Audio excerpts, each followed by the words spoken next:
মায়ের পূজা হবে। আর এখানটায় হয়তো কোনো স্টেজ প্রোগ্রামের ব্যাপার রয়েছে। দেখুন কত সুন্দরভাবে বানানো রয়েছে মন্দিরটি। আর দেখুন বন্ধুরা, সম্ভবত এই জায়গাটিতেই কিন্তু মা বসবে এবং মায়ের পূজা হবে। আর সেই কিন্তু মাঠের মধ্যে রয়েছে পম্পা সাউন্ডের বক্সটি। অবশ্যই বন্ধুরা গিয়ে দেখানোর চেষ্টা করছি এখানে পম্পা সাউন্ড কেমন রূপে চলে এসেছে। দেখুন বন্ধুরা, সেই দূরে কিন্তু রয়েছে পম্পা সাউন্ডের বক্সটি।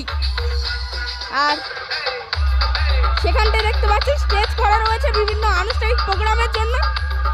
দেখুন পম্পা প্রো।